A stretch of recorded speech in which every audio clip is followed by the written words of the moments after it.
69. Bueno, va lento hoy. ¿Están por ahí? Bueno. Hoy vamos a ver dos textos. El primero es Carvajal Estay.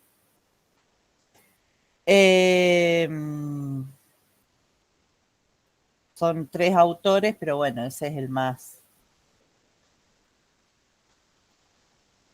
El primero, siempre identificamos el texto así. Y el otro es el de Yago Dinela, Ideas para una psicología política en Argentina del siglo XXI. ¿Sí?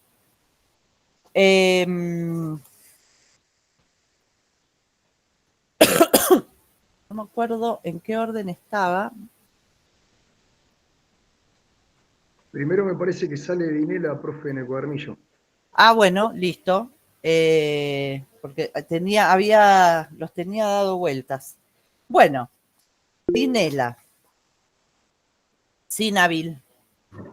Hola, profe. Tenía una consulta para hacerle. Bueno. Si no me equivoco, hace poco se rindió el recuperatorio, pero hubo 50 más 1. Tengo una compañera que quería saber si la nota que se sacó en ese recuperatorio le permitía la promoción. No entendí nada, pero ya hay algo que te tengo que decir. Si van al recuperatorio ya no tienen promoción. Por eso, pero como se había hecho el 50 más 1, ya tenía la duda. No, incluso hubo algún mail también, el martes, creo que en las comisiones de los martes hubo ese planteo. Yo la verdad que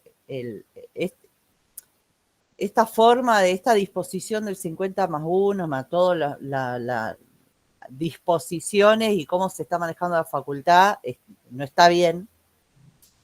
La instancia esa de un tercer momento de parcial ya está disponible para el día 20, ¿sí?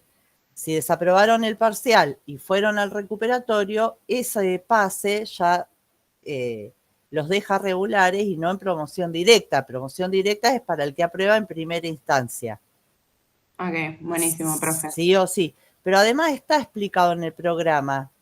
Y no sé de dónde sale tanto ruido con esto, o sea, hubo propuestas, pedidos, bueno, consultas con cuestiones de, por ejemplo, uno de los casos era que si tenía nota alta, entonces volvía a la promoción. No, la condición de promoción directa es una sola.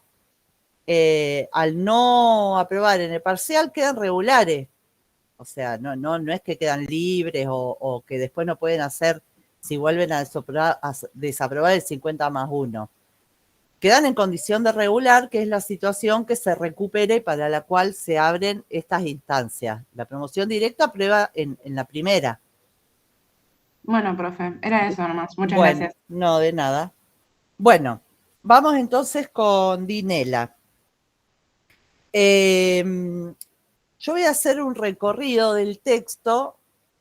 Ninguno de los textos de hoy son difíciles. Por ahí sea un poquito más novedoso en lo que plantea, porque plantea toda una corriente teórica de psicología que no se enseña hoy, porque plantea como momento disruptivo de las carreras de psicología en el país la dictadura militar. Muchas carreras se cerraron, obviamente, se prohibieron. Entonces, bueno, todo ese periodo hasta que se vuelven a abrir, se pierde el rastro de las producciones teóricas, las investigaciones, todo lo que tiene que ver con aportes locales de reflexiones profesionales de nuestro país.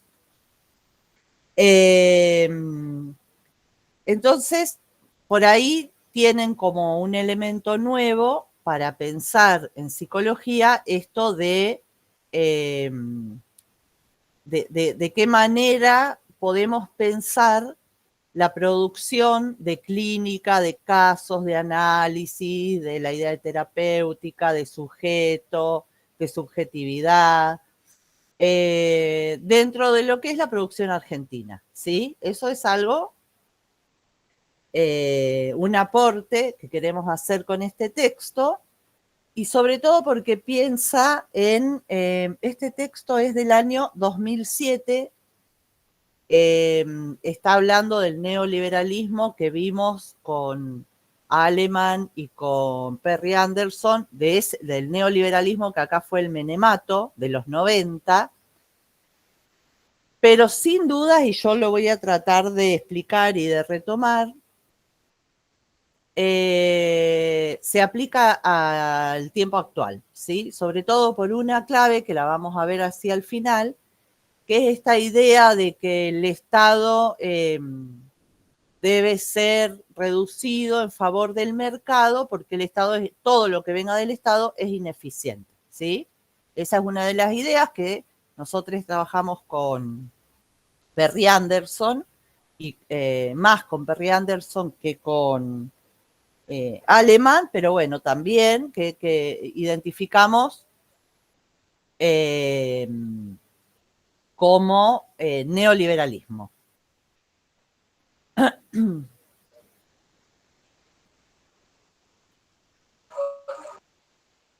Sí, ¿querían preguntar algo?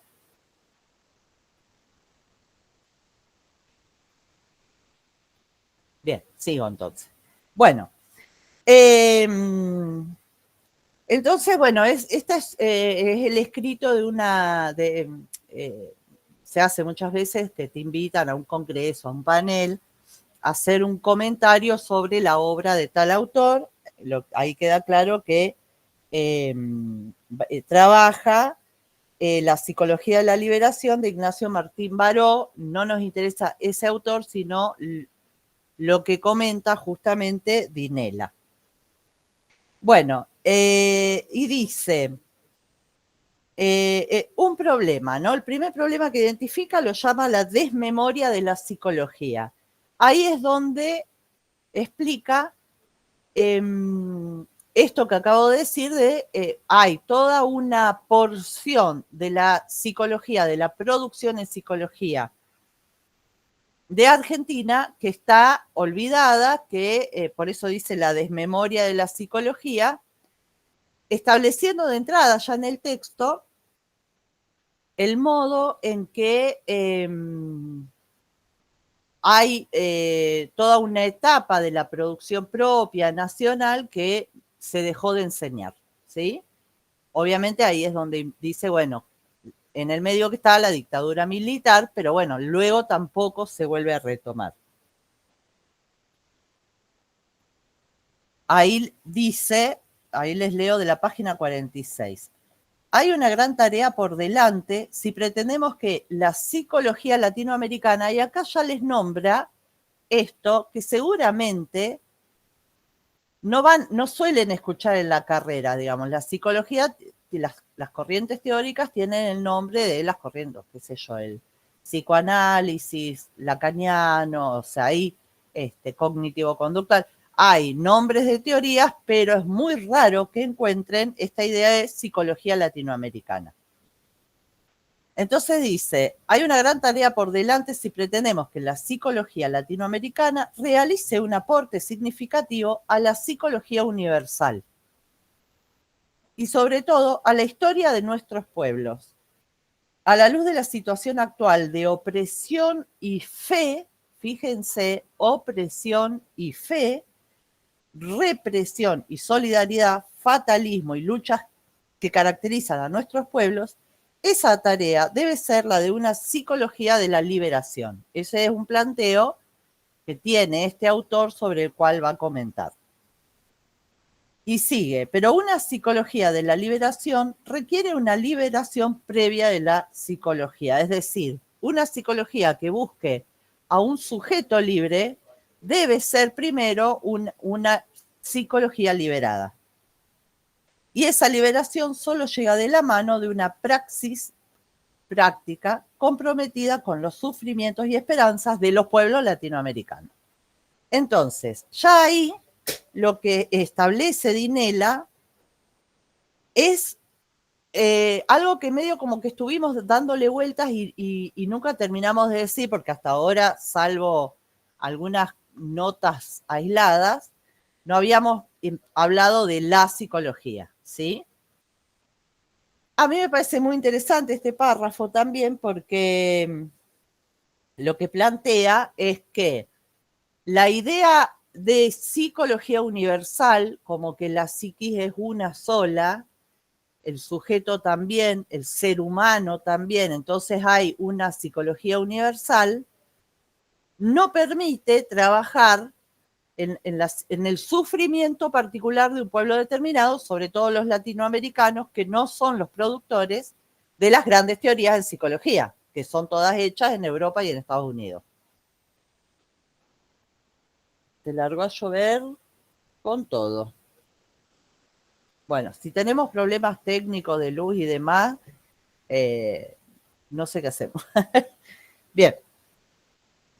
Entonces, dice, primero, el primer punto que va a rescatar en base a este autor es la desmemoria de la psicología.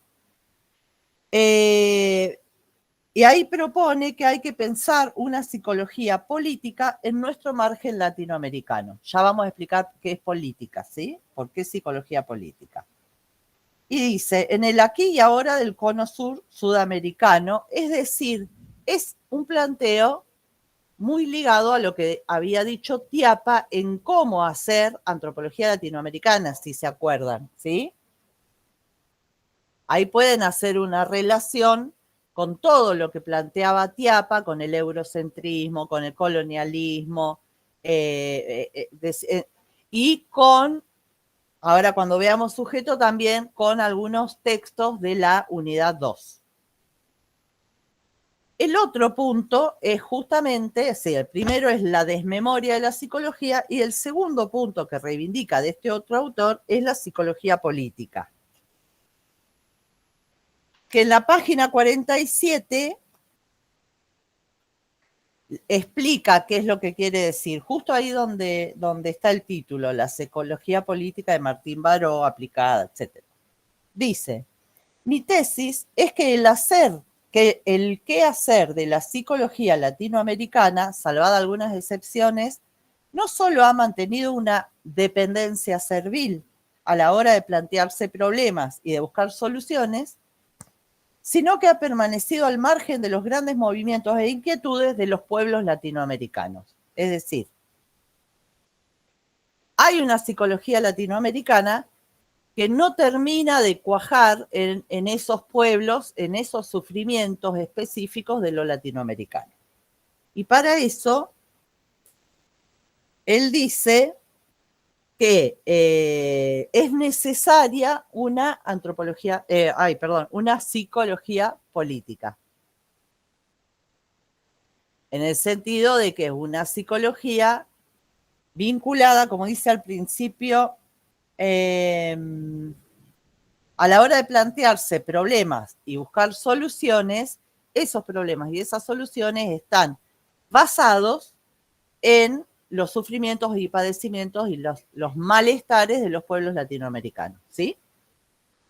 Un poco es lo que hace Jaime Fernández Miranda cuando dice, bueno, a ver, yo estoy en la clínica, encerrado, acá en el consultorio, y trabajo con niños, niñas y niñas que están trayendo este problema. Bueno, ahí él dice, esto lo plantea Jaime Fernández Miranda, dice, bueno, ¿con qué teoría abordo yo la subjetividad neoliberal que ya está anclada en niñas desde los 5 años? Es decir, estos niños, cuando ya acceden a una institución, traen estos problemas, estos malestares, estos padecimientos. Entonces, él dice, bueno, hay que modificar la concepción de sujeto y hay que modificar la teoría de cómo voy a trabajar con ese sujeto en el consultorio. Bueno, es el mismo planteo, pero pensándolo como Latinoamérica. Entonces, tengo que retomar la desmemoria de la psicología porque hay enormes producciones que tienen que ver con nuestros pueblos que no se enseñaron más, y pensar en una psicología política. ¿Por qué? Porque es una producción de la psicología ligada al pueblo. ¿Vamos hasta ahí? Para eso dice, o sea, primero entre la página 46 y 47 plantea estos dos puntos. Y después empieza como a decir, bueno, a ver cómo hacemos esto. Para poder ir hacia una psicología política, esta debe partir de la concepción de sujeto. Esto es fundamental. También está en la página 47, hacia el final, dice, aparece entonces una nueva concepción de sujeto, una nueva concepción de sujeto. Y también surge una nueva concepción que tiene como centro la liberación. La noción de ser humano, recuerden cómo empezamos la materia, la noción de ser humano aparece íntimamente vinculada con el concepto de libertad, que no es la libertad de los libertarios de hoy. Ojo ahí, por favor, no se vayan a confundir, ahora lo explicamos, es otra cosa. En lo humano mismo es entendido en términos de ser libre, autónomo y autodeterminado. Libre, autónomo y autodeterminado. Es decir, no discriminado, no objeto de violencia, no racializado, libre, autónomo y determinado. Eso es el centro de la libertad.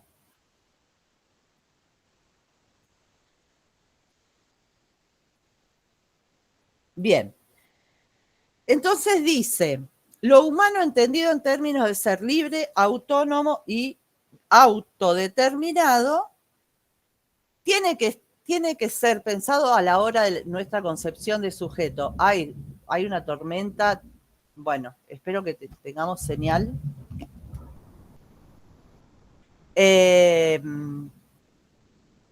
Hay una concepción de sujeto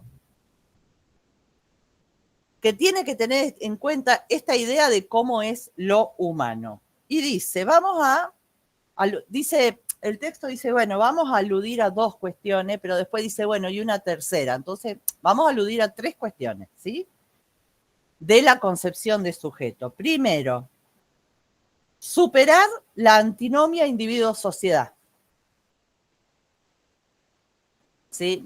El sujeto no es algo por ahí en la relación individuo-sociedad. Esa diferencia entre un individuo aislado y la sociedad no existe, es falsa. Dos, la idea de sujeto como algo que trasciende lo personal y se instaura como sujeto de época, es decir, un modo de pensar, o lo que nosotras habíamos dicho con Alemán como subjetividad. Y tres, pensar al sujeto como sujetado. Por dos razones. Primero, porque el ser humano no puede ser pensado como aislado. Esto ya lo venimos viendo desde el día 1, ¿verdad?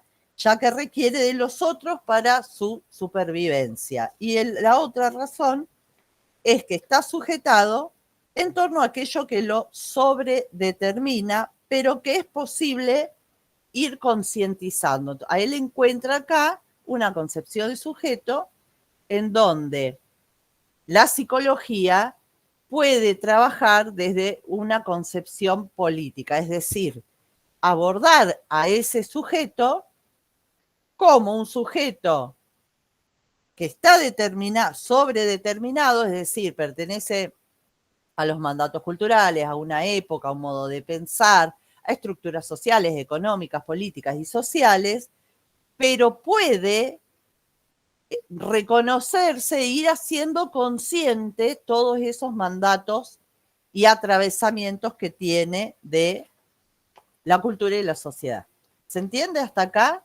Necesito saber que esta parte se quedó clara. Bueno, bien.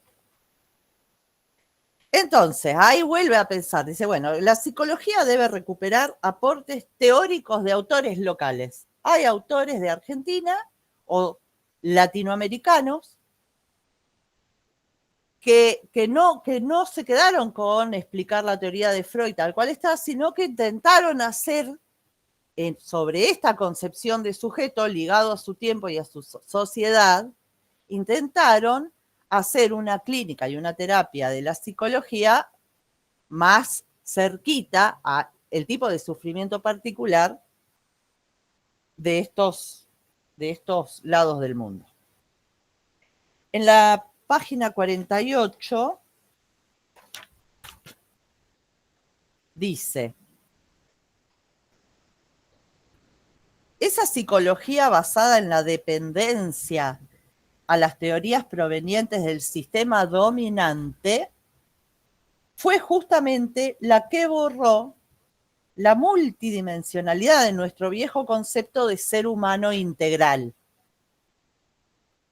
para reducirlo falazmente, vía desaparición, apropiación y reemplazo, a la idea de lo psíquico como intrapsíquico y al sujeto como sujeto el inconsciente. Lo que va a explicar acá, o sea, lo que le preocupa a Dinela es que para él hay un empobrecimiento del campo del conocimiento de la psicología, traído a raíz de esta concepción de sujeto, que ahora la vamos a ir ampliando, también reducida, ¿sí? Individuo-sociedad o sujeto sobredeterminado, como si no pudiera salirse de ahí. Lo que le preocupa entonces es el empobrecimiento del campo de conocimiento, ya que el sujeto no es visto en su situación vital. Ahí es donde dice que hay un empobrecimiento de la teoría de la psicología. El sujeto no es visto en su situación vital, sino desde una concepción de ser humano donde éste aparece como un ser pensado en situaciones artificiales o en total aislamiento, tipo laboratorio, ¿sí? Yo a este sujeto lo saco de toda su situación vital y lo pongo acá como si yo estuviera hablando con un individuo, bajo la aparente justificación de ser este un modo de objetivarlo, ¿sí?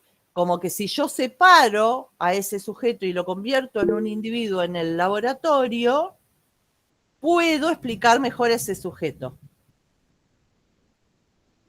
Ahí me dan un segundito, ¿quién levantó la mano? Ya bajaron. Ahí regreso, 2 minutos.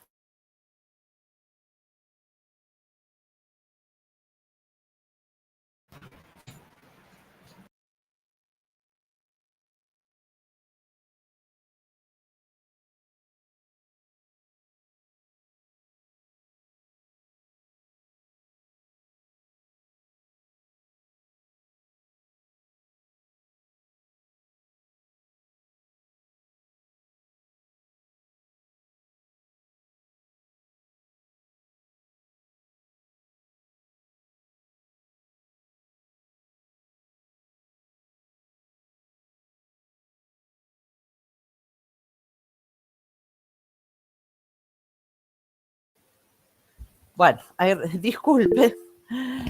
Fabiana, sí, Fabiana. Sí, profe, disculpe que la estoy interrumpiendo. Lo que pasa que acá en mi domicilio, por la lluvia, por rato como que se me corta un poco el internet. Sí.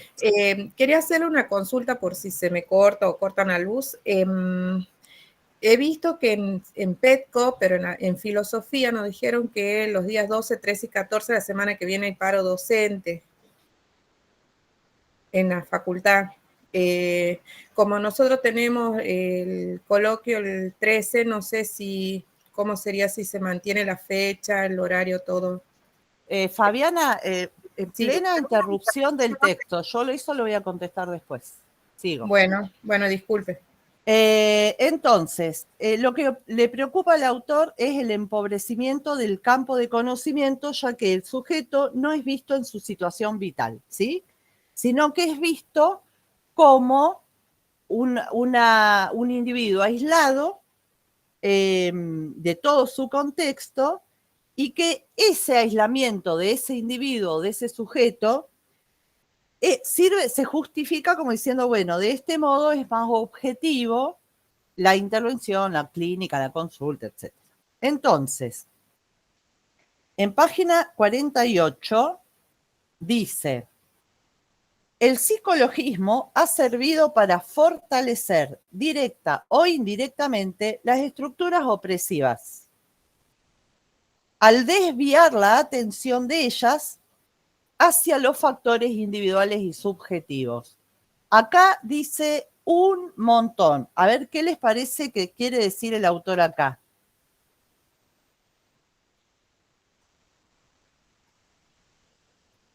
Lo vuelvo a leer, está en la página 48, en el cuarto párrafo. Es una cita que está después del tercer párrafo. El psicologismo ha servido para fortalecer directa o indirectamente las estructuras opresivas al desviar la atención de ellas hacia los factores individuales y subjetivos. Sería algo así como estar avalando o fortaleciendo la concepción de la subjetividad neoliberal. Totalmente, Ana, por supuesto. Sí. Bien. Pero En aparte... Alemán, Sí, Nabil.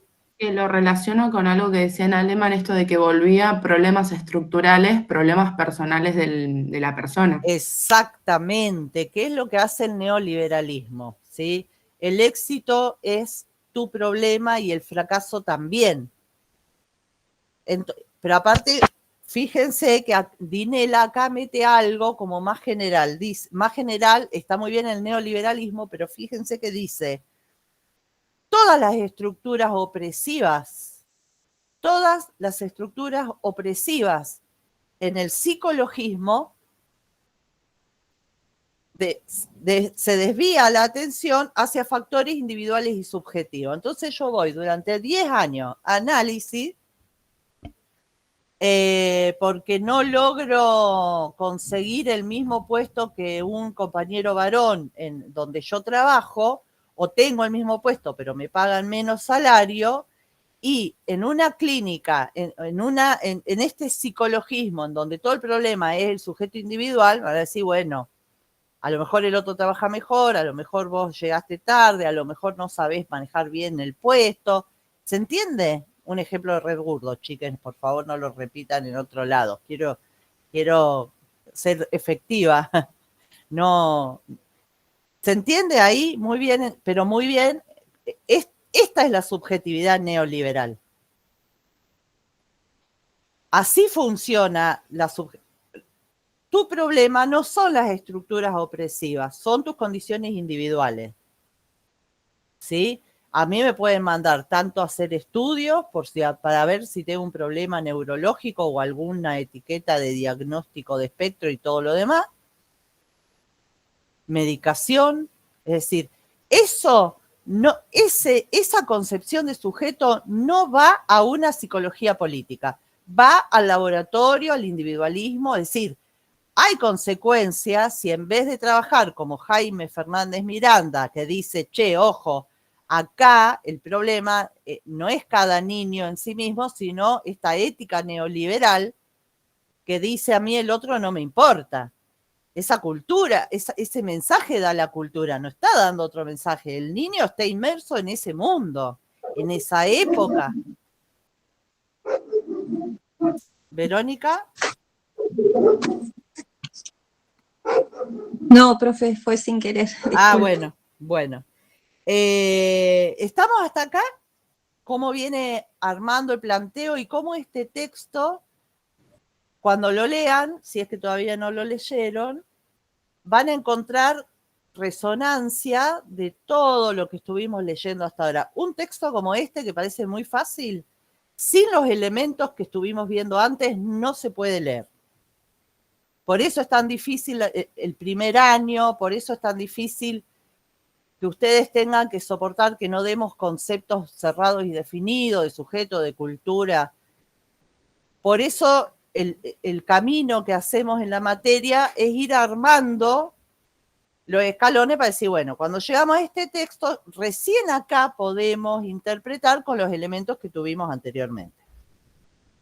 Bueno, entonces, en la página 48 también, a ver, sí, en la página 28 ahí abajito dice, bueno, ¿cuál es la noción empobrecida de sujeto que describe cómo, cuál es esta noción empobrecida de sujeto que plantea el autor? Que describe, ojo acá, otro lazo con textos. Lo describe como este sujeto centrado en el mercado. ¿A qué le suena? Al capitalismo. Sí. ¿Y qué textos trabajaron la centralidad del mercado que vimos hace poco? Aleman y Anderson. Sí, sí, ligados al neoliberalismo. Perry Artenson. Sí, sí, sí. Y también Pérez Orozco. Amaya Pérez Orozco dice, acá, porque ella habla de sujeto y le da otra entrada, dice, las sociedades que tienen su epicentro en el mercado tienen definido el sujeto válido para recibir el privilegiado, varón blanco, burgués, heterosexual, capacitista, ¿se entiende? Ahí esto engancha también con lo que dice Pérez Orozco.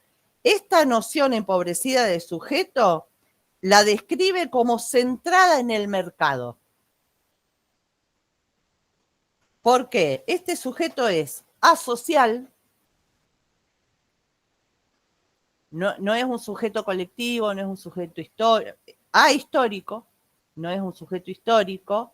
¿Vieron esto? Acá es Aleman, el que más pueden rescatar, cuando dice, bueno, el hombre nuevo, esta subjetividad neoliberal que se busca producir para que sea más eficiente para el mercado, ¿sí? Vale más el mercado que el sujeto y su padecimiento,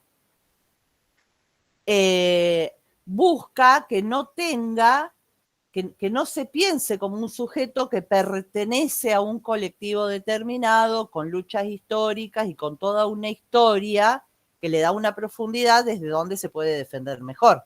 No es lo mismo el sujeto individual en una clínica que se sabe parte de un colectivo que lo cobija, que uno que no tiene ninguno, ni gremio, ni trabajo, ni nada, ¿sí? Entonces, este sujeto que describe como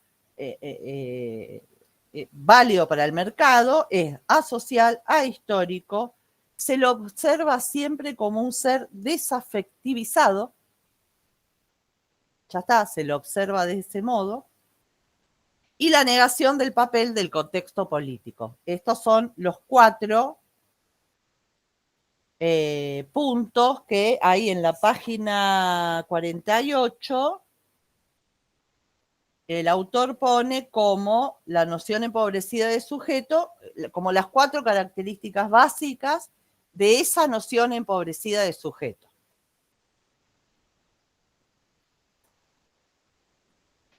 Bueno, después dice que va a dar 3 principales causas de la miseria histórica de la psicología. Primero, antes de empezar a enumerar, o sea, una es el mimetismo cientista, mímesis de mimetizarse, con la ciencia. No siempre fue así la psicología, o no toda ella. 2, la carencia de una epistemología adecuada.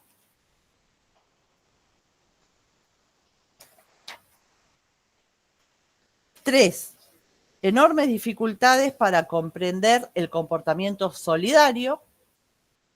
Claro, si mi sujeto es individual, apto para el mercado, aislado, ahistórico, asocial, luego no comprendo cuando el comportamiento es de solidaridad. Todo eso se me va a quedar afuera. 4, la visión homeostática. 5, el problema del ahistoricismo. ¿Sí? Ahí repasamos cada uno.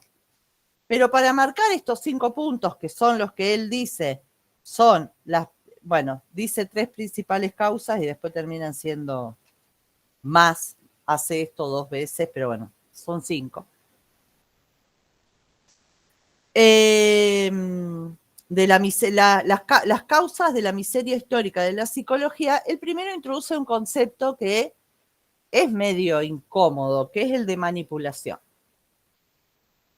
Ahí, a lo largo de 1 o 2 páginas, lo plantea que cuál es la diferencia entre persuasión y manipulación. En la persuasión hay 2 personas en el mismo nivel. Cualquiera de las 2 personas intenta persuadir a la otra. Tienen igualdad de condición. Si yo persuado a otra persona o busco persuadirla, lo que hago es abrir un diálogo en donde busco que entienda mi punto de vista. Entonces lo considero igual a mí. Hay una situación de igualdad. Ahora, en la manipulación, lo que aparece es que uno intenta con el otro introyectarle los propios conocimientos, que no son conocimientos, sino que es el dogma. Es lo que plantea Dinela. ¿Cuál es el dogma que funciona en esta manipulación en donde este sujeto aparece empobrecido? Porque ya vimos y lo relacionamos, por ejemplo, con el contexto neoliberal. Es el Estado no puede competir con el mercado porque es ineficiente. Todo que acá tienen Topper y Anderson, todo alemán. Bien, o sea, esto hay que leerlo ya manejando esos textos anteriores. ¿Por qué es un dogma? Porque no está demostrado, nadie convenció a nadie de esto, es un dogma, ¿sí? El Estado no puede competir con el mercado porque es ineficiente. Si yo digo mercado, el dogma, ¿a quién le rinde?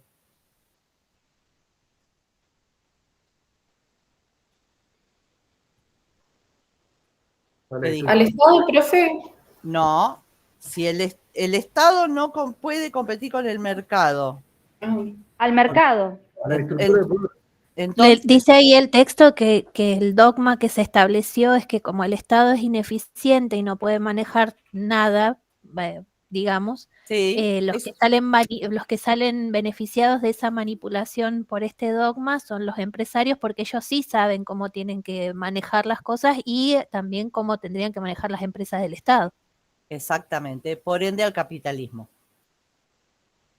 ¿Sí? Cuando nosotras intentamos, tampoco les dijimos, che, den una clase profunda de capitalismo, no, vieron que lo venimos viendo así como tranqui, el año que viene lo van a estudiar muy bien porque tienen sociología, y espero que lo que veamos acá les ayude para transitar la otra materia, pero justamente acá el dogma no es de la sociedad bíblica patriarcal de, no sé, Moisés. ¿Sí? Acá estamos, es decir, es un dogma, pero también es una señal de época.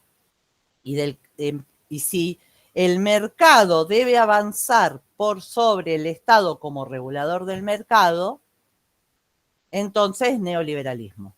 Ese es dice, acá hay una manipulación, es un camino distinto, pero está relacionado con lo que ve Jaime Fernández Miranda, porque Jaime dice, bueno, yo en la clínica veo esto y esto, pum, ética neoliberal, ¿sí?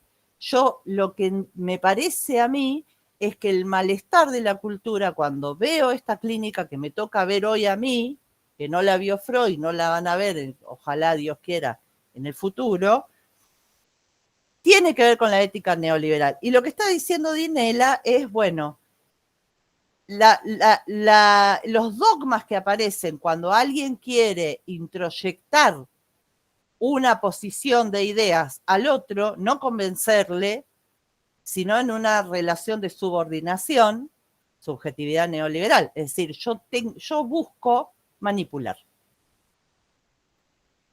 Esto es la manipulación. En esas páginas vayan con una lectura tranqui. ¿Por qué? Porque es difícil tener que leer esta idea de que ojo con la concepción de sujeto que manejamos como psicólogos, psicólogas y psicólogues, porque caemos en una manipulación. Cuidado con... entonces él dice, ahí va Luis, entonces él dice, bueno, ¿para qué sirve yo qué quiero traer con este texto? A pensar que, bueno, ¿con qué concepción de sujeto vamos a trabajar? Por eso hinchamos tanto los quinotos con el sujeto en toda la unidad 2, porque teníamos que llegar a esta pregunta con una base mínimamente establecida. Sí, Luis. Profe, no sé si yo entendí mal, pero yo interpreté en una parte del texto como que dice que hay una bajada de línea desde los medios de comunicación y que los mismos profesionales, tal vez por su formación, aplican una psicología que favorece tal vez a una mirada, digamos, eurocéntrica o no local, que también se articula y favorece también al neoliberalismo, bueno, o al Totalmente, sí, totalmente. capitalismo. Imagínense ustedes... Es un problema grande porque, o sea, también eso ya, empezar a pensar, yo lo que primero me imaginé es que depende mucho de la formación del psicólogo. Si hay por ejemplo, en la educación pública tal vez se responde de una manera y tal vez hay otra formación que puede articularse de otra manera, entonces ya es medio complicado ese tema, me pareció interpretarlo de esa manera. Sí. En la educación pública también, ¿eh? Tampoco Sí, vamos... Pero bueno, Pero sí, es eso. Ustedes imagínense de qué modo el medio cultural al que pertenecen los medios de comunicación en Europa son los mismos que los de Latinoamérica, por ejemplo. Salvo que yo quiera decir que no atraviesan la subjetividad de una época, entonces hay cuestiones diferentes. Por eso habla de manipulación, porque justamente hay estructuras opresivas que desvían toda la carga de la situación del sufrimiento al individuo. Si yo hago eso, porque mi concepción de sujeto es eurocéntrica, ¿sí? Es universal, entonces no hay un sujeto encarnado, hay un sujeto con constituyó una constitución psíquica, a los 3 años no sé qué, a los 5 no sé cuánto, listo, pum, varón, mujer, ya está, sin entender todas las desigualdades en interseccionalidad que se dan. Si yo no veo nada de eso, yo voy a manipular a ese sujeto. Una historia lineal y muy cargado de ciertas ópticas que me hacen verlo de determinada manera. Hay manipulación de todo, de la opinión pública, de todo. Totalmente, pero tiene que ver con qué concepción. A mí, o sea, no vamos a controlar los medios, o sea, lo que no nos cabe, que no nos quepa, digamos. Pero ¿qué hago yo en la clínica? ¿Con qué concepción de sujeto voy a trabajar? Eso es lo importante. Lo demás, bueno, por eso vamos tanto por acá. Hace casi 2 unidades que estamos con el sujeto. No es el individuo, no es la persona en sí, la persona humana, bueno, ya vamos a ver. No es un individuo que cuando sale de su casa se integra en la sociedad, como si no formara parte.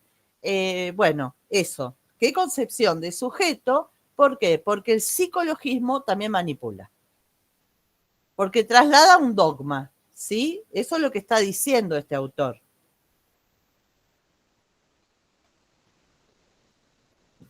Bien, ahora vamos a repasar las causas de la miseria histórica de la psicología, obviamente según este autor, obviamente, ojo ahí. La primera, ¿qué es el mimetismo cientista? Dice, es la repetición acrítica de los modelos de hacer ciencia en otras sociedades, sobre todo Norteamérica y Europa. Ahí tienen todo el análisis de Tiapa para poder leer en tándem. se hace mediante la negación de los saberes que la psicología tuvo antes de la dictadura. Es decir, de la dictadura porque él está hablando de este periodo, pero también puede ser de los saberes ancestrales, de las comunidades originarias, de las culturas conquistadas, de las lenguas que se perdieron, de las prácticas religiosas. Es decir, ¿qué idea de subjetividad qué concepción de sujeto tendríamos ahora si no hubiera llegado después de la conquista el razonamiento de René Descartes, por ejemplo? ¿Vieron Descartes en Filo, me parece, sí o no? Bueno, si no hubiera estado, esa es una concepción de sujeto, ¿sí? Ahí hay una concepción de sujeto.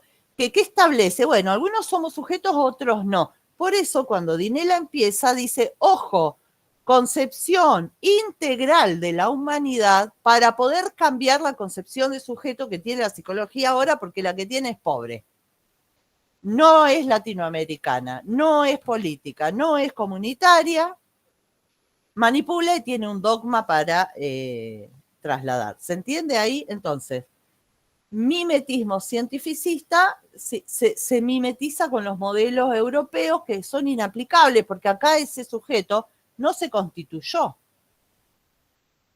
Tenemos que entender que hay otro sujeto, siempre en sentido colectivo, ¿no? Sujeto social, histórico. ¿Está hasta acá? Bueno, y aparte dice, ¿cómo se logra en los conocimientos de la psicología de hoy en Argentina repetir los modelos de ciencia de las sociedades, negando los avances que hubo antes de la dictadura militar del 76? Que los hubo, ¿sí? Es lo que, y ahí volvemos a la desmemoria del principio.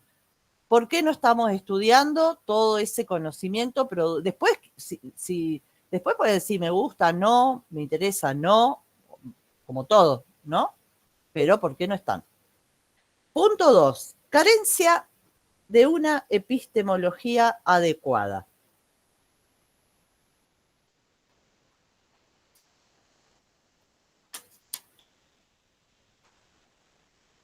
Dice, hay 5 presupuestos que dificultan su desarrollo latinoamericano. Una epistemología adecuada, no sé si también lo vieron en filosofía, la epistemología es la reflexión sobre cómo conocemos, ¿sí? Es decir, el conocimiento no existe solo, voy a conocer, sino que siempre, antes, durante y después, hay todo un análisis de cómo estamos conociendo este conocimiento, más o menos sería. Primer punto, el positivismo. El positivismo, que también lo deben haber visto, que establece que hay que demostrar, se cree en la objetividad, se puede hacer laboratorio, es decir, reproducir un suceso tantas veces como quieran, porque no hay circunstancias particulares nunca para el positivismo, leyes universales, es todo justamente lo que venimos criticando en la materia también desde hace un rato largo. Es decir, ¿hay positivismo en psicología? Y sí, hay positivismo en psicología. No todo siempre, pero hay. 2. Concepto de individualismo. También le venimos dando vuelta al concepto de individualismo. Como si la psicología, dice el autor, pudiera desembarazarse del marco de producción de ese sujeto. Y esto lo dijimos un montón de veces. El sujeto se produce en una situación vital con toda la determinación social, cultural, histórica, política, económica. No nace de un repollo. Entonces, el concepto de individuo es antipsicología. No puede haber idea de individuo. ¿Por qué? Porque desde Freud, ya incluso desde el inicio, hay una concepción de sujeto en donde el otro tiene lugar, como dijo este autor antes. No hay sujeto sin sociedad, porque el humano nace y muere si no hay alguna institución, alguna estructura, algún cobijo social. como si la psicología pudiera desembarazarse del marco de producción de todo sujeto para considerarlo en su íntima individualidad. Bueno, eso no existe, pero es una de las causas de una carencia de una epistemología adecuada. 3. Dice, enormes dificultades para comprender el comportamiento solidario de los grupos humanos. Sus permanentes prácticas de ayuda mutua, compañerismo y afectación recíproca. Esto también está en la naturaleza humana. Olvídense del significado biológico de naturaleza, ¿sí? Que no estoy hablando de eso. La naturaleza humana, y esto también viene bastante a cuenta de todo este conjunto de teorías que dicen que, bueno, que en la psicología tienen fuerza todavía hoy, de que el ser humano es esencialmente malo o agresivo y que hay que moldearlo y controlarlo. Bueno, ahí hay una idea de naturaleza humana. Pero hay que decir que todos los grupos humanos tienen comportamientos solidarios, de ayuda mutua, de compañerismo y de afectación recíproca. Según Verne, dice que en el proceso de sociabilización es donde adquieren todo lo que vendría a ser malo. Dice que nacemos como príncipe, pero en el proceso de sociabilización ahí ya adquirimos lo que vendría a ser negativo. Claro. Bueno, hay varias, también hay teorías en donde se busca el gen, y cada tanto se vuelve a discutir como en el siglo XIX, así que ojo. Bien. 4. Visión homeostática, según la cual todo debiera tender al equilibrio. Esto sucede en muchas teorías, es un problema epistemológico. O sea que yo abordo un sujeto, ¿qué voy a hacer yo como profesional, terapeuta? ¿Voy a abordar al sujeto para restablecerle su equilibrio? Ojo, dice ahí, eso es muy interesante, de todos modos, son reflexiones que pueden utilizar, no hace falta que tengan que traer todo esto ni a un coloquio ni a un examen final, son pequeñas reflexiones, a lo mejor se acuerdan algo de esto, no todo, mientras avanzan en la carrera, pero dice, ojo con esa situación psicoterapéutica en donde por culpa de la concepción de sujeto con la que yo voy a trabajar, intento restablecer el sujeto, amoldarlo o volverlo a una situación supuestamente equilibrada. Ojo ahí, ¿es equilibrada o estoy forzándolo o lo estoy manipulando? Es decir, en el trabajo de la psicología hay muchas posibilidades de caer en la manipulación si yo no controlo y no construyo, reflexiono todo tiempo mi práctica y mi concepción de sujeto. ¿Está? ¿Qué pasa con esta visión que tiende a buscar el equilibrio de nuevo como si fuera algo que se hubiera perdido? Que desconoce que todo sujeto es un ser de conflictos. ¿Esto quiere decir que hay muchos sujetos quilomberos y que salen de una y entran? No. Quiere decir, cuando hablamos de concepción, que el sujeto, cualquier sujeto colectivo, está atravesado por conflictos, resolverá de un modo o de otro, o sea, no vamos a lo individual, eso es individual, nosotros dijimos lo individual se verá en un momento particular. Pero a lo mejor hay que pensar al sujeto vinculado al conflicto con el que se presenta y no buscar restablecerlo en equilibrio, que a lo mejor vuelve a ser abstracto, universal, desligado de su situación vital. Eso es lo que está diciendo acá. ¿Se entiende? Bien, bueno. Y el último problema, dice, el ahistoricismo, los vuelve a traer el ahistoricismo, porque es una de las características de este sujeto empobrecido, pero también es una falencia epistemológica de la psicología, en la supuesta idea de que pensar al ser humano en términos universales. Es decir, hoy decía Silvina, esto de lo lineal, lo universal, con lo que empezamos, la materia, lo que plantea Tiapa, esto de pensar al ser humano en términos universales, después de que vimos que las experiencias son distintas, las historias son distintas, las estructuras de poder, cómo generan sujetos determinados, algunos pertenecen, otros quedan afuera. Bueno, ojo, la idea de todo esto es pensar, tener siempre un trabajo de problematización de la propia idea del sujeto. Es lo mejor que pueden hacer todo el tiempo. Problematizar la propia idea de sujeto. Y obviamente, si yo tengo una concepción de sujeto absolutamente freudiana, ojo, ¿qué hago yo con las disidencias sexuales ante un sujeto que forma parte de las disidencias sexuales?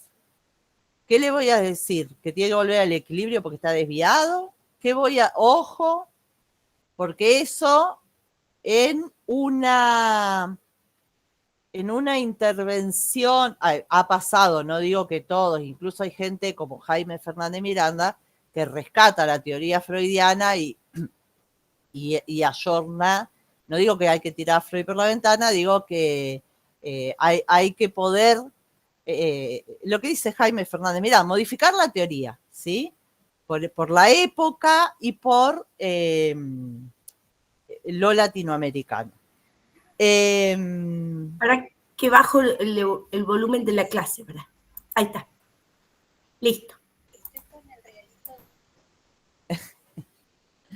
Estaba escuchando a todo volumen, Silvina. Bueno, entonces el ahistoricismo es un problema epistemológico porque es, en la concepción de sujeto es ahistórica, pero también al pensar al ser humano en términos universales, ahí también deshistorizo a ese sujeto. Bueno, al final dice, ¿cuáles son los aportes de la psicología política? Acá plantea todo el problema. Dice, bueno, ¿cuáles son los aportes de la psicología política? Y él dice, y esto sí es lo que se pierde en la dictadura militar, habla de su propia experiencia, habla de una experiencia muy fuerte del país antes de la dictadura militar. Y él dice que es una praxis cotidiana, la praxis cotidiana de la psicología comunitaria. ¿Sí?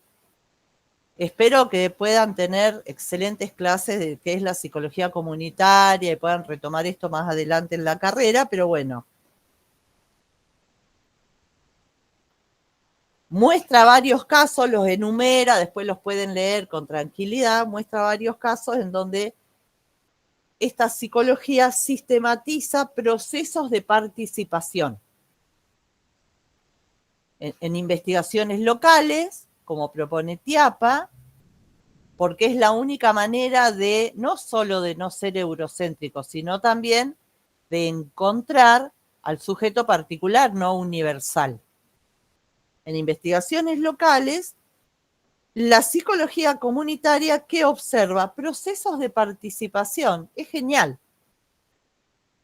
Sale del cubículo, sale de la clínica, sale del análisis. No lo digo con desprecio de la clínica, sino que todo lo contrario. Por ahí es muy esquemático, pero bueno, es como para hacer un contraste fuerte. una psicología comunitaria es otra concepción de sujeto. ¿Sí? Todos esos 5 problemas, el asocial, histórico que tenía este sujeto empobrecido, si yo hago el esfuerzo por ir a reflexionar el sujeto en su vida cotidiana, que es comunitaria, voy a poder hacer aportes desde una praxis de la psicología distinta. Y en la página 51, él marca 5 puntos.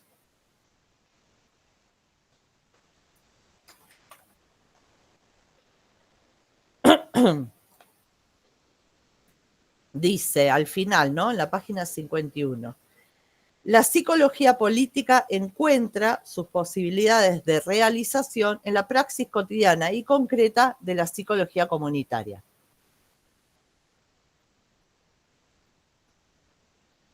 Y dice, bueno, que viene creciendo esta sistematización de los procesos de participación en investigaciones aplicadas. Cuando dice investigaciones aplicadas, son estas locales, en donde se trabaja con la comunidad y no con un investigador en un escritorio. Que terminan armando un cuerpo conceptual que tiene ejes y que los resume en 5 puntos, esos ejes. El primero, la Declaración Universal de los Derechos Humanos. Después tiene un montón de modificaciones, hay como 15 declaraciones más, pero bueno, ¿qué es lo que rescata de la primera, la Declaración Universal de los Derechos Humanos? Acta fundante, documento del mayor consenso alcanzado nunca acerca de una concepción del ser humano. Esto es lo importante de los derechos humanos.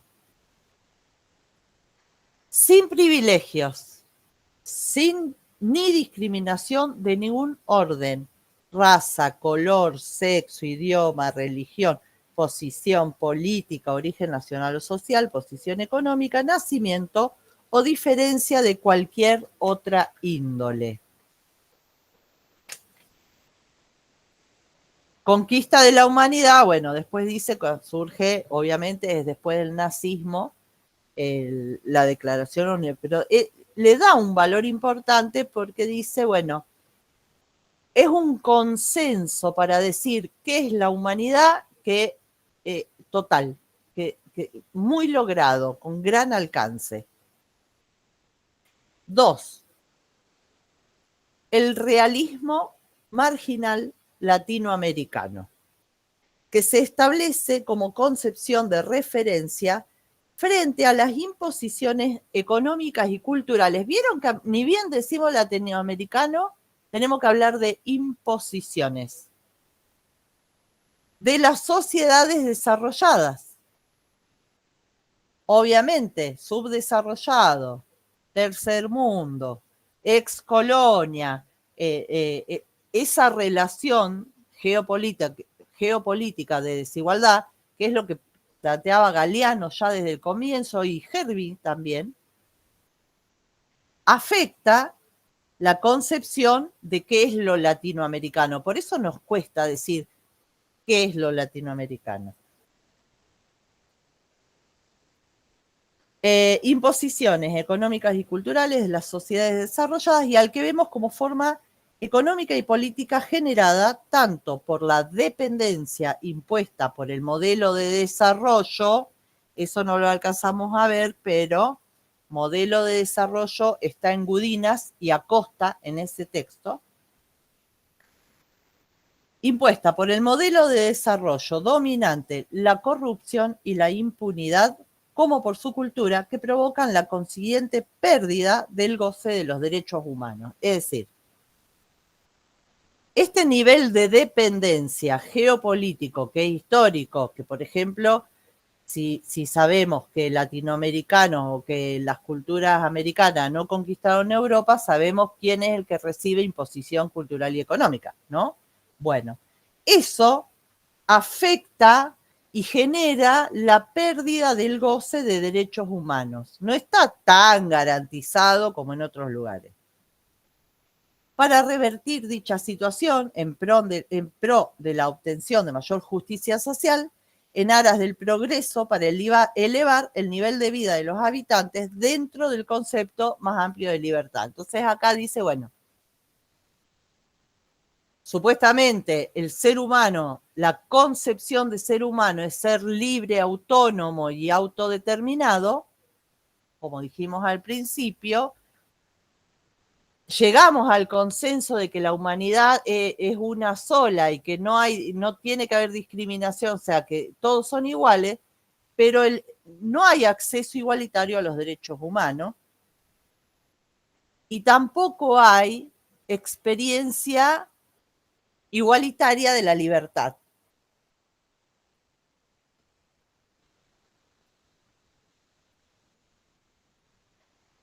Punto 3. El desarrollo de la organización comunitaria para la seguridad humana de los habitantes, que en el éxito logrado en investigaciones precedentes se constituyó como base y eje de políticas públicas. Políticas públicas. ¿Con qué tiene que ver? Con el punto anterior. Ojo, si toda esta desigualdad, toda esta discriminación, racismo, capitalismo, patriarcado, están siempre haciendo mella al ejercicio de la igualdad, en realidad hay una experiencia de la desigualdad múltiple, entonces, ¿cómo garantizo yo el desarrollo de la organización comunitaria para la seguridad humana? Con políticas públicas. ¿Sí? Por ejemplo, el Garrahan. Por ejemplo, los hospitales, pensemos en Neuquén, los hospitales con diversidad de niveles de complejidad, los hospitales que tienen, los dispensarios que reciben sujetos de cercanía, que están en los barrios. Carla, las fundaciones. Tengo mis generalizadas reserva. sospechas, sí, porque hay fundaciones, porque ofrecen una, igual que las ONG, no estoy en contra, pero ofrecen a quienes forman parte, se le restan impuestos, bueno, hay toda una serie de cosas que a la larga se terminan formando fundaciones más para una cosa que para otra. No estoy en contra de las verdaderas, y qué sé yo, hay ONG de mujeres en contra de la trata, qué sé yo, bueno, no, eso sí, pero es limitado porque tiene también el otro uso. Pero quiero hacer hincapié en las políticas públicas, por ejemplo,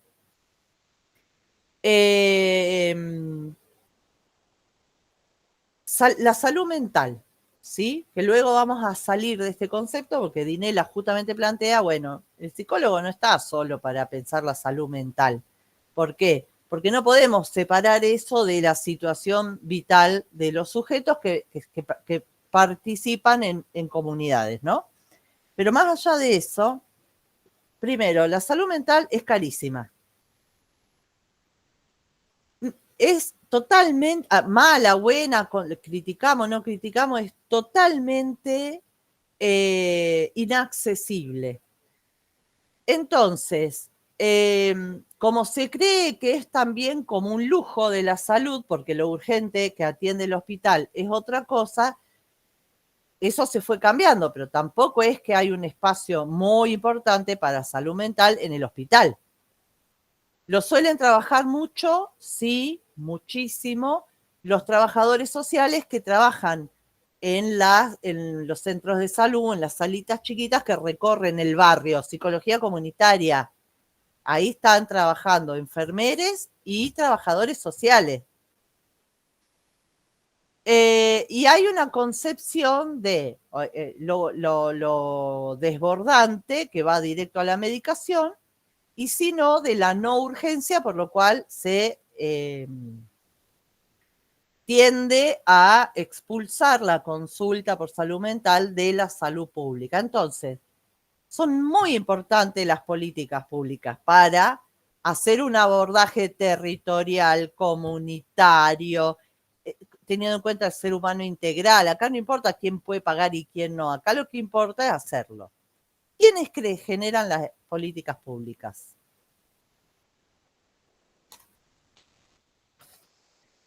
¿Quién es el mercado? ¿Es el que genera las políticas públicas? El Estado. Es el Estado. Entonces, ojo al piojo, ¿qué pasó? El mercado produce los laboratorios, los estudios. Si no lo pago yo particular, lo paga la obra social. Si no lo paga la prepaga, si no lo paga... Entonces, sobre el final, después el próximo autor que vamos a ver ahora va a plantear, bueno, ojo, que estamos capitalismo mediante metidos en el modelo biomédico, ¿sí? Que está absolutamente, que también tiene una concepción de individuo, ese sí, individual, al que pertenece la psicología, y que ese dogma en donde hay gente que dice, yo todo lo que tengo me lo conseguí yo, bueno, pues no es así, porque ya cuando naciste primero dependiste de tu mamá, fundamentalmente, ¿no? Y segundo, fuiste a la escuela, tomaste un colectivo, bueno, tu vida está rodeada por políticas públicas. Entonces, ¿qué significa si de verdad el dogma del mercado, el Estado es ineficaz, el mercado debe... si de verdad llegáramos ahí, ¿qué situación vital tendríamos? Primero, obviamente, la brecha sería como esas películas del futuro en donde los ricos viven en un anillo superior en la ciudad y abajo no hay ni comida y se matan todos, ¿sí? Esa brecha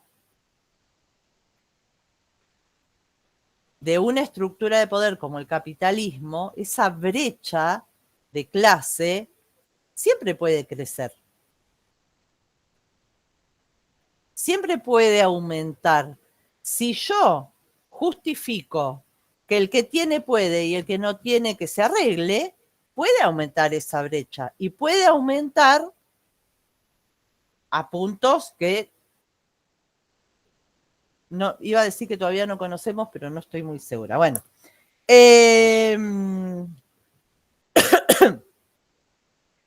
4, la integración de las comunidades, los grupos, las personas marginales y excluidas a través de formas de intervención adecuada para la restauración de redes solidarias originales, solo posible mediante alternativas al asistencialismo, facilitando la participación en la organización y el desarrollo de espacios solidarios compartidos por la grupalidad. Es decir, y el otro punto también, el reconocimiento de la realidad y de derecho de iguales a todos los miembros de la familia humana, etc. Explica muy bien, de un modo sencillo, y deja claro cuál es la psicología política que arraiga en la comunitaria. Es decir, yo dejo de pensar en un sujeto abstracto, universal, individual, ahistórico, porque en realidad observo al sujeto en la comunidad, en la participación, en el ejercicio de sus derechos, en la idea de ser humano como derecho humano integral.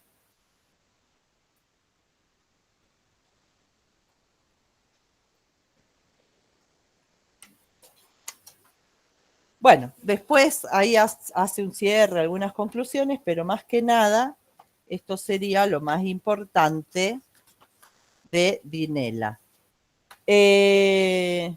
¿Alguna pregunta? Primero sobre el texto, ahí vamos al otro tema que planteaba Fabiana, pero ahora dice Milce, no sé si es la misma. ¿Alguna pregunta?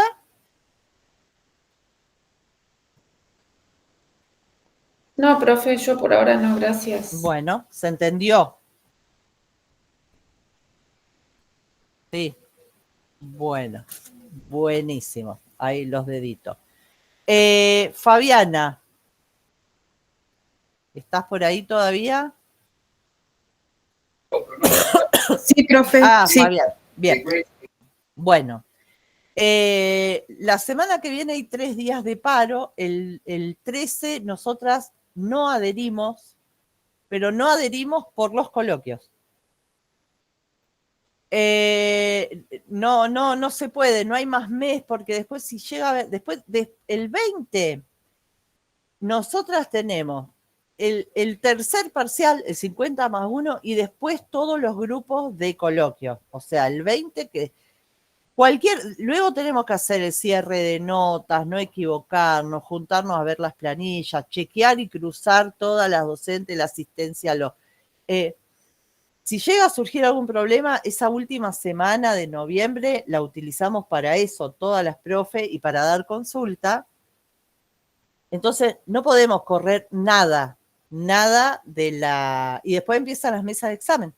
O sea, en diciembre ya empiezan las mesas de examen. Sí, profe, justamente entiendo todo ese tema, por eso era la consulta, porque me preocupé, digo, si no, después cómo sería la reprogramación.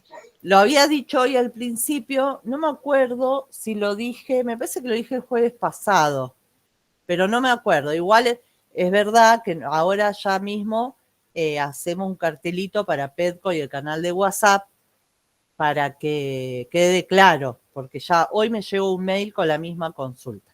Bueno, Gracias, profe. De nada, 10 minutos, ¿sí? Para descansar, me voy a hacer un mate. Y retomamos con el otro autor, que es lo último que vemos este año, ¿sí? Profe, Sí. disculpe, te hago una consulta. Yo tengo una dificultad con el trabajo 2 porque, o sea, con las personas que...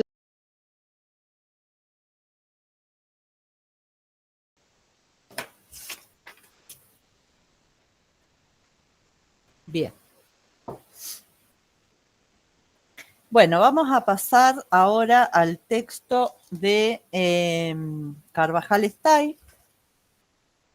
A medida que lo repasemos van a ver que tiene bastante conexiones con el texto anterior. Es un estudio sobre la salud mental en Chile. Analiza el Plan Nacional de Salud Mental.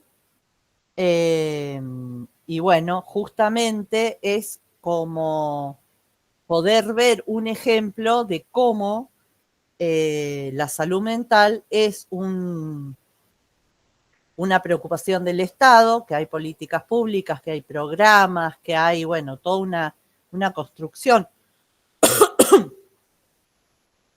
en donde el Estado interviene, no en el mal sentido, sino en el buen sentido, en la idea de la salud pública, ¿sí? La idea de salud pública es muy importante y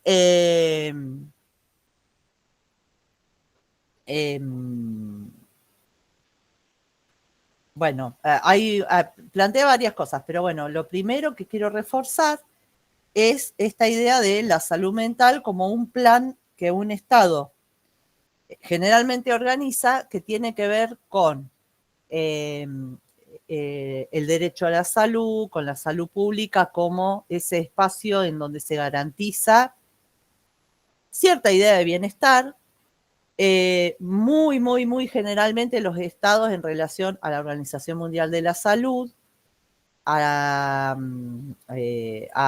declaraciones o reglamentaciones globales, mundiales, que a medida que se va avanzando, como por ejemplo sucedió con el tema de la vacuna del COVID, en el sentido de que se generó, mal bien más o menos, un plan global de producción, distribución y acceso a las vacunas, ¿no? Entonces, todo lo que implica los planes de vacunación, el acceso a todos los tratamientos, a todos los especialistas, bueno, es un plan, es como una red de políticas públicas que los estados generalmente garantizan en su constitución y leyes, la implementan en programas o políticas públicas y generalmente adhieren a tratados internacionales que ponen como una vara de qué es lo que se debe hacer.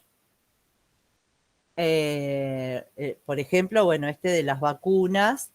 El caso de las vacunas por ahí es el más emblemático dentro de esta lógica que tiene cualquier plan de vacunación,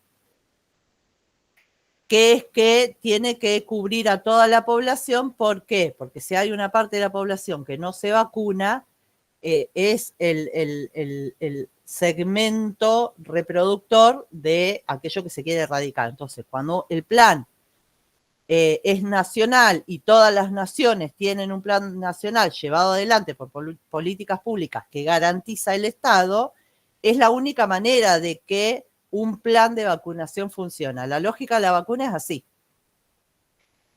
Así se han erradicado enfermedades que ahora están regresando justamente porque se ha desvirtuado el Plan Nacional de Vacunación. Acá hablo de Argentina porque no conozco de otro, no soy estudiosa de los casos de otros países. Pero, por ejemplo, hace ya un tiempo que vuelven enfermedades que habían estado erradicadas, ¿no? Como, por ejemplo, el Chagas, el sarampión, bueno, etcétera, etcétera, etcétera. Y después nuevas vacunas que se van generando en función de nuevos problemas que enfrenta él. Entonces, en el texto, en este Carvajal Stay, aparte, como aviso, se debe leer sabiendo qué es lo interseccional y la perspectiva feminista. Cuando ustedes lean el texto, o si ya lo leyeron, van a notar que cómo les es útil lo que leímos antes, ¿sí? Tanto desde la interseccionalidad como desde los textos feministas que estuvimos trabajando. Bien. Cuando habla de la salud mental en Chile, dice que el Plan Nacional considera la salud-enfermedad, ¿sí?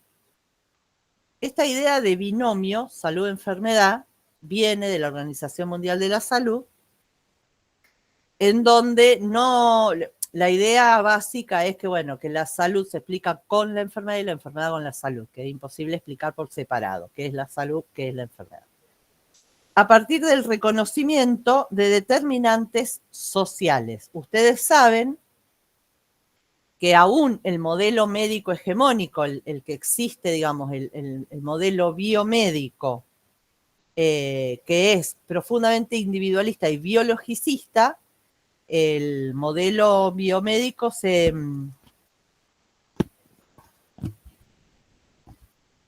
sustenta en una concepción de enfermedad que empieza y termina en el cuerpo, ¿sí? Si hay una racha de bronquiolitis en bebés de 2 años en cierto sector, por ejemplo, yo estoy cerca del Hospital Heller, todos los inviernos quedan el hospital totalmente saturado porque en toda la zona hay viviendas con malas o nulas condiciones de calefacción, de ventilación, bueno, aumentan obviamente los casos de bronquiolitis, como en el verano las de gastroenteritis, etc.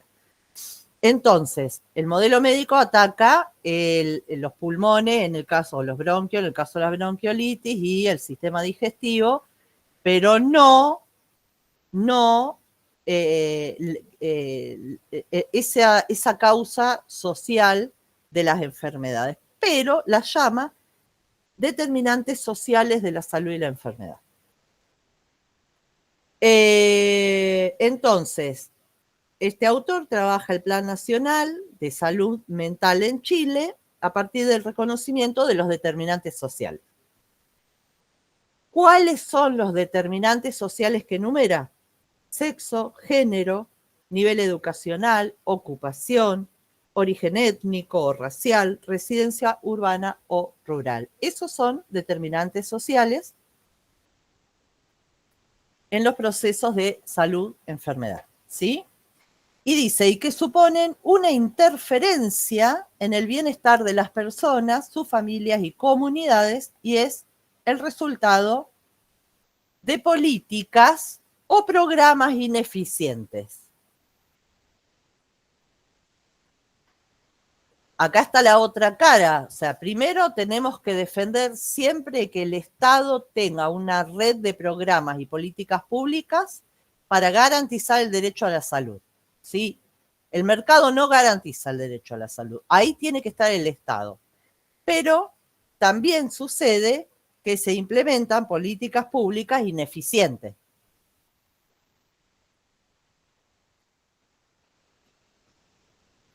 Ojo con esta diferencia. No es que el Estado es ineficiente en sí mismo, como planteaba el otro autor, sino que estos programas y políticas públicas siempre hay que revisarlas. ¿En dónde? En los resultados. Entonces dice, bueno, como respuesta al Plan Nacional de Salud Mental, se enfocó en derechos humanos y justicia social. Es decir, al ver que no llegaban a cubrir con todos estos planes y políticas públicas la salud mental en Chile, este nuevo plan de salud mental hizo foco en los derechos humanos y justicia social. Es decir, más o menos parecido a cuando planteábamos recién con qué concepción de sujeto yo abordo el malestar, el padecimiento, ¿sí? ¿Cómo voy a intervenir? Bueno, ¿con qué concepción de derechos humanos y justicia social yo abordo políticas públicas para la salud mental? Entonces dice, el enfoque de derechos humanos, se llama así, existe discriminación en salud mental y esta discriminación es un determinante significativo en el bienestar.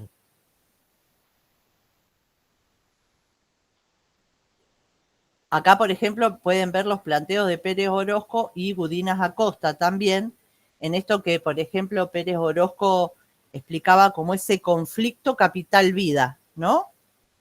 Y el progreso y el buen vivir. Entonces, hay una discriminación en salud mental que es un determinante del bienestar. Se pretende articular acciones orientadas para corregir las políticas ineficaces, proponen articular acciones orientadas a un soporte para la vida en comunidad. ¿En qué está insistiendo acá este autor que vimos recién?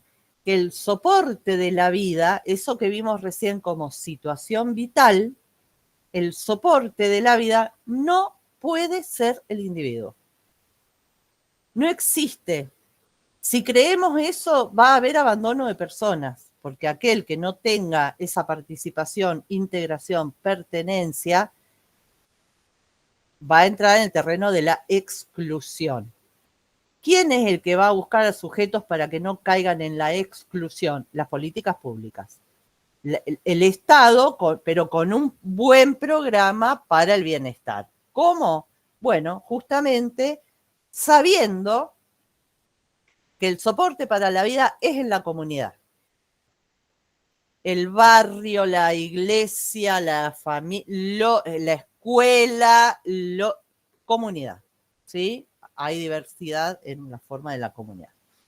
Es decir, el apoyo a la persona y todas sus necesidades.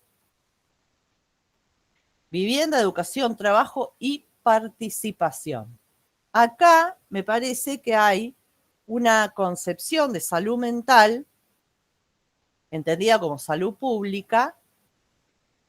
Si yo lo entiendo como salud pública, puedo saber que si un varón de 30 años, padre, jefe de familia, no tiene trabajo, ese bienestar no lo estaría, entonces no es que tiene una psicosis, un brote, un diagnóstico. No, está su bienestar condicionado porque no tiene una de las necesidades cubiertas, trabajar, y por ende todas las otras. Entonces vuelve a traer la idea de la persona como un ser integral. Yo no puedo sacar al individuo, analizarlo solo, pensar los vínculos, los lazos,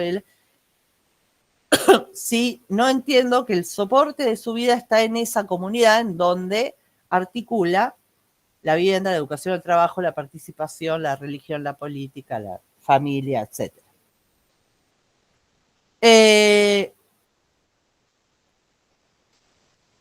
Por eso habla de un modelo comunitario de salud mental. En esto tiene todo que ver con el texto anterior, pero yo acá lo que está planteando desde la perspectiva de las políticas públicas es, y en Chile, un modelo comunitario de salud mental. Si yo cambio mi concepción de sujeto y me voy a una psicología política que se basa en la comunidad, en esa situación vital, entonces tengo que poder crear como política pública un modelo comunitario de salud mental. En eso, por ejemplo, se puede incorporar la huerta de salud mental del Hospital Heller. No sé si han visto alguna vez, de a ratos queda media como abandonada, pero bueno, es preciosa. Por ejemplo, como un modelo comunitario de salud mental. Pero, dice Carvajal Estay, a pesar de este modelo comunitario de salud mental, todavía, a pesar de esas buenas intenciones de hacer un modelo comunitario, todavía predomina lo que él llama el paradigma biomédico rehabilitador.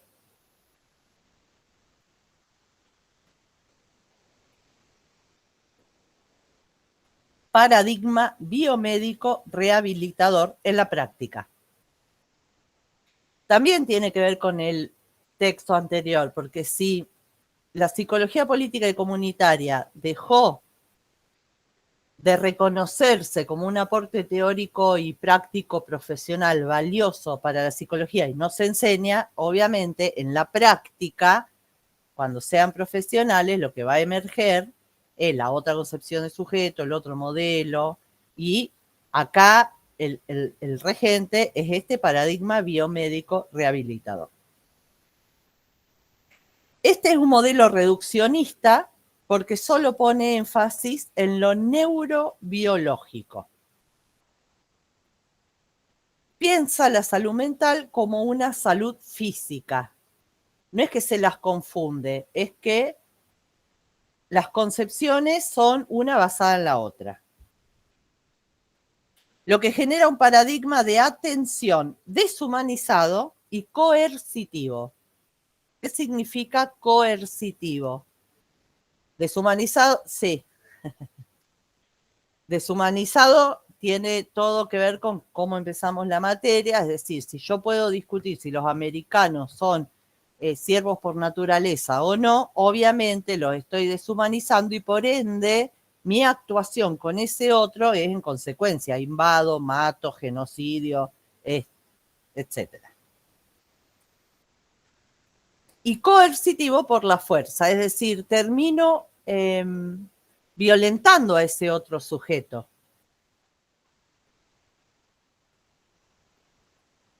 Lo que genera, un paradigma de atención deshumanizado y coercitivo. Es decir, este modelo reducido a lo neurobiológico. Una buena o mala salud es más que un mero fenómeno individual. Este problema de que estar sano o enfermo, primero el gran problema es ver que esos son dos polos opuestos, estás sano o estás enfermo, y nunca comprender que estamos sanos y enfermos, porque la salud y la enfermedad también es parte de la situación vital. El otro problema es la separación mente-cuerpo, en donde el paradigma biomédico es dominante. Es dominante. La biomedicina no interpreta ni incorpora la violencia, la desigualdad económica, el aislamiento social, la precariedad laboral o educativa y la atomización de las comunidades que causan mala salud mental. Es decir, bueno, si yo conozco los determinantes sociales, tengo una idea de ser humano integral, conozco los procesos de salud-enfermedad, ¿por qué por qué no termino de interpretar la violencia, la desigualdad, el aislamiento, la precariedad, es decir, todas estas condiciones de vida en nuestra sociedad actual.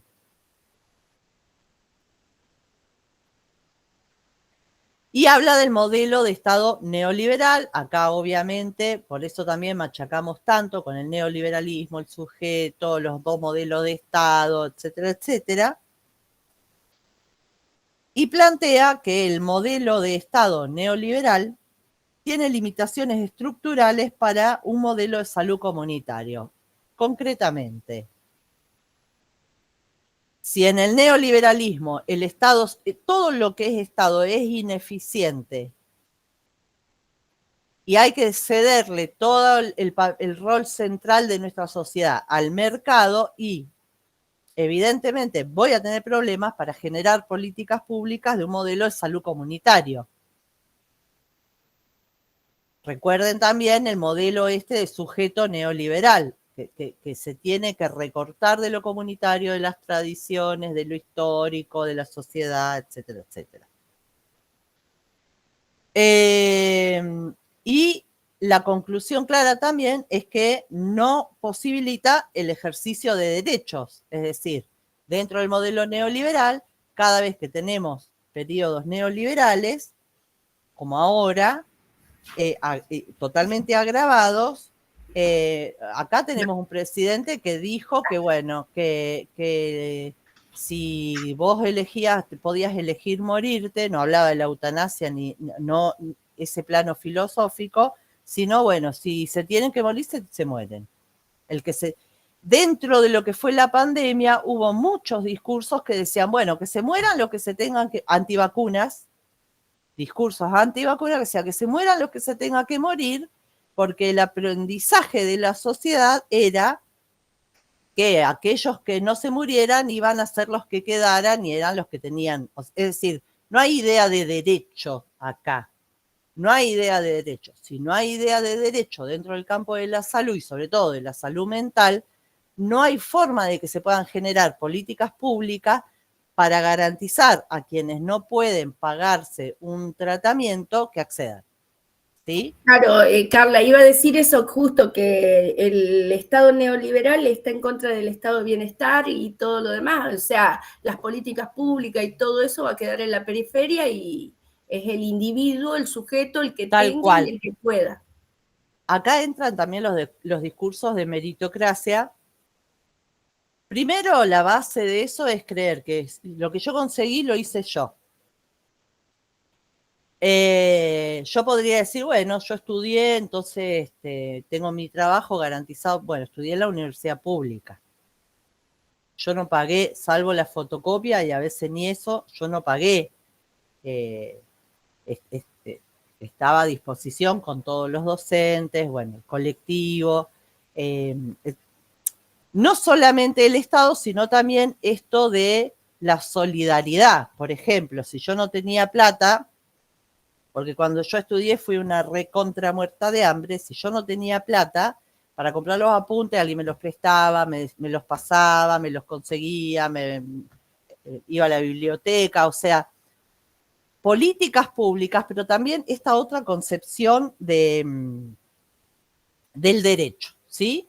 De que vamos a pensar una sociedad que garantiza el acceso a todos, todas y todes, porque la idea es de derecho o no lo garantiza. Ahí tienen los dos modelos, el bienestar y el neoliberal, y estamos dentro de un modelo neoliberal sin discusión. Bueno, luego habla de lo que plantea como injusticia cognitiva, que es la que se gesta a partir de la conquista y el colonialismo moderno. Un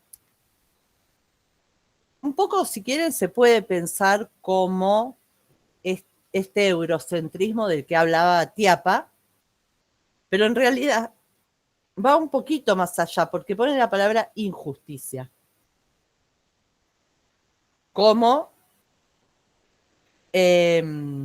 señalando que si bien pueden pervivir distintos modelos de ideas de salud y enfermedad, Solo la biomédica tiene estatuto de conocimiento válido para la salud y la enfermedad. Las otras no. Entonces, bueno, desde la conquista con todo el colonialismo moderno, para el caso latinoamericano, que es lo que estamos pensando desde hoy, hay una injusticia cognitiva. ¿Por qué? Por una sencilla razón. Que todavía hoy se puede ver, por ejemplo, las comunidades mapuche actuales. Si la concepción de sujeto de un integrante del pueblo mapuche no hay idea de lo individual, así como el humano separado de todo el entorno, sino que hay una idea de conjunto con todas las vidas. Y esa idea de conjunto con todas las vidas forma parte del conocimiento del pueblo mapuche, que es conocimiento y es sagrado, no religioso, sagrado. Y está totalmente vinculado con el territorio. Yo no puedo decir ahí cuál es la enfermedad mental, porque para el pueblo mapuche no existe la enfermedad mental. Existe la enfermedad espiritual, que son otras, no es que, ¿sí?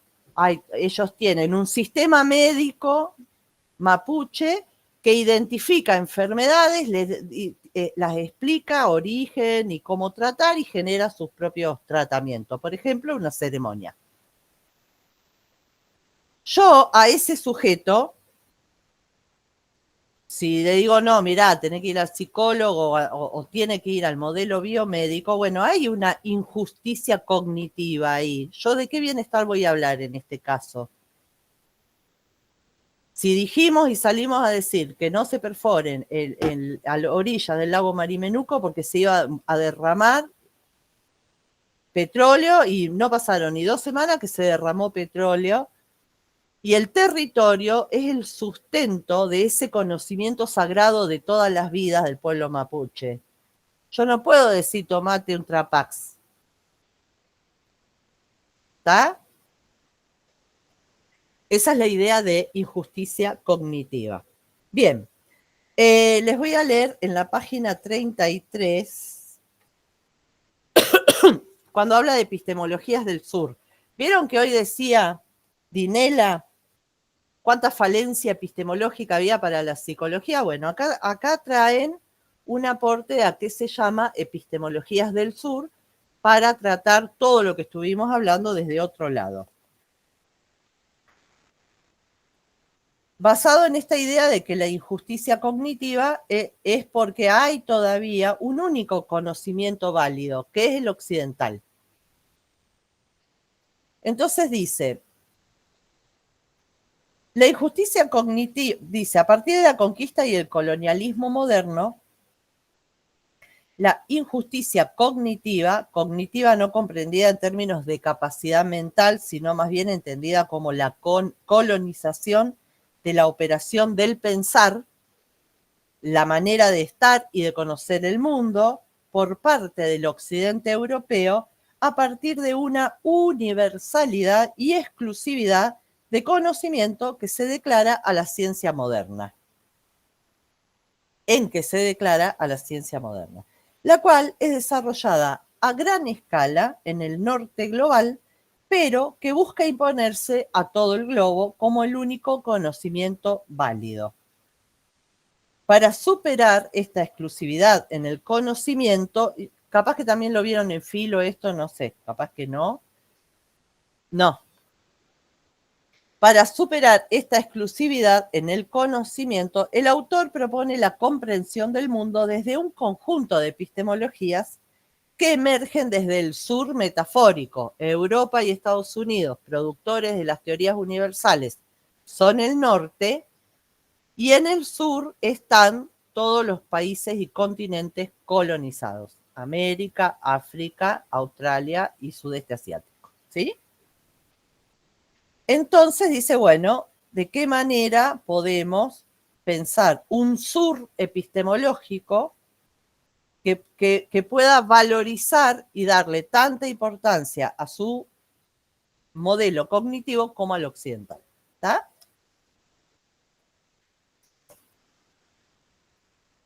Es decir, ir a buscar todos esos, también posiciona, los que antes dijimos que eran vistos como subdesarrollados, tercermundista, en este juego geopolítico en donde se les imponían los modelos universales, pensar las epistemologías del sur para que siempre estuvieron para rescatar lo que fue producido como no existente.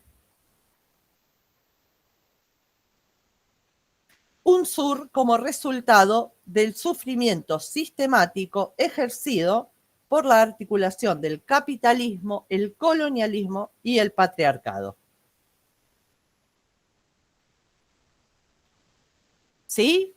También acá insisto que teníamos que poder ver todas estas categorías como para poder entender de qué estaba hablando este autor.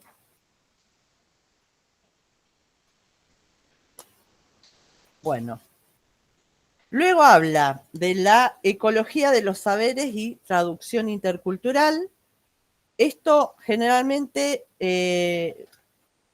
no lo abordamos en el sentido de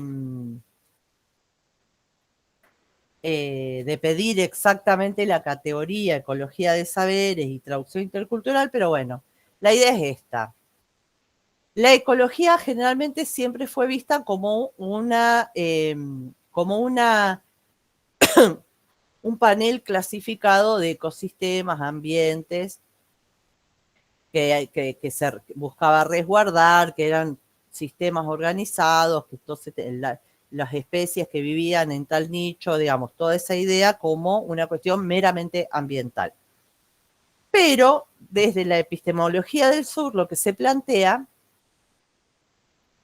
es que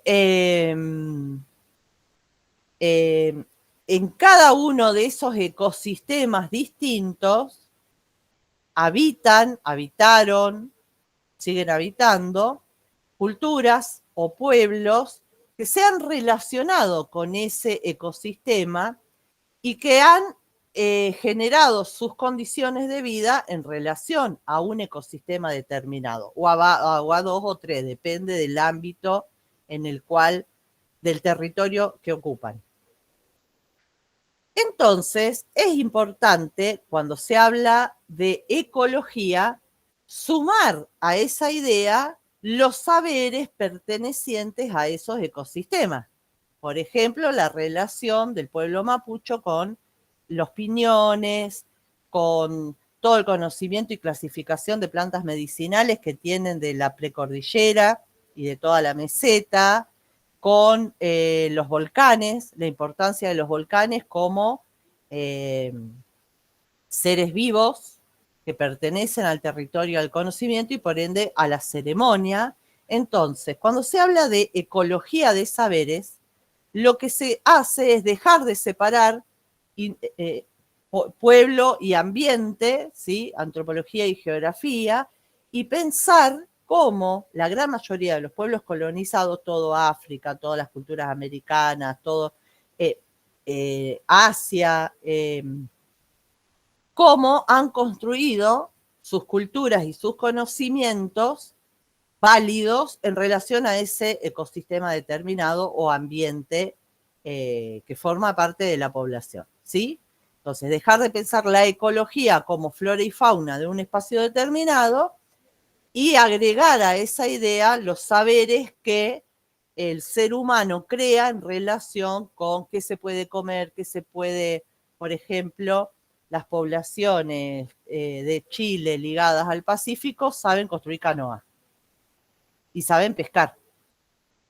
Ahora, si vos vas a las poblaciones de el Chaco, obviamente ni construyen canoa ni pescan, digamos, ahí son recolectores de algarroba, entonces cazadores de pequeños animales. Entonces, esos saberes, las enfermedades tropicales que tienen que ver con el bicherío, que son las que vamos a tener evidentemente desde ahora en adelante,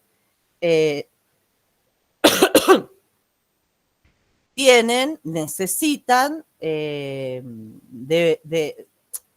fueron conocidas por poblaciones en el trópico, como por ejemplo, no sé, Brasil o Ecuador. Y el saber médico europeo, o sea, del norte, que es de la zona fría, no tenía ni la más pájara idea de las enfermedades que tienen que ver tropicales. Entonces, hay una ecología de saberes que tiene que ver con la salud, la enfermedad, la atención, la cura y el bienestar, pero obviamente en el avance del modelo biomédico occidental se ha ido tragando esos conocimientos. ¿Sí?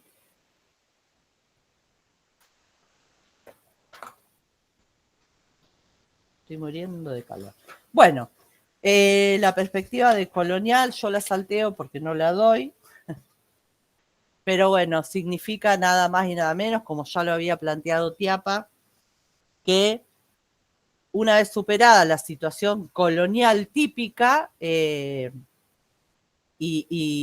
retiradas las estructuras dominantes que invaden y conquistan y se quedan en realidad queda funcionando esta jerarquía de saberes que entonces se sigue funcionando una colonialidad, el eurocentrismo, nuestro registro como subdesarrollados, etcétera, etcétera, y se le llama colonialidad, y bueno, y luego habla del feminismo decolonial,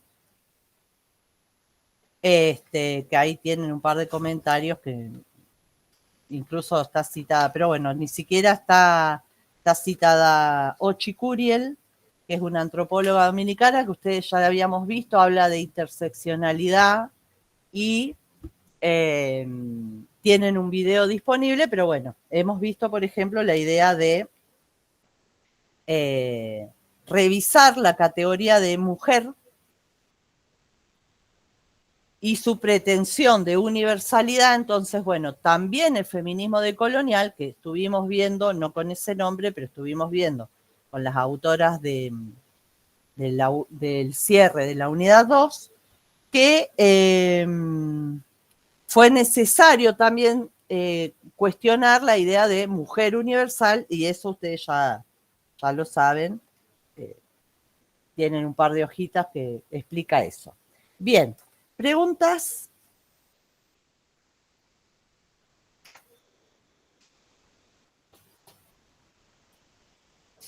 ¿No? ¿Quedó todo claro?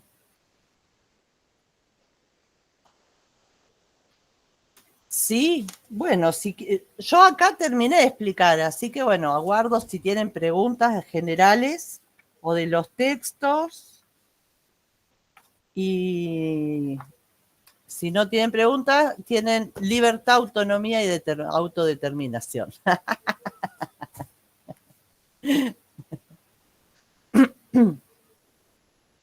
Aunque sea, imaginemos un ratito que sí que tenemos todo eso. Bueno, ¿no hay preguntas?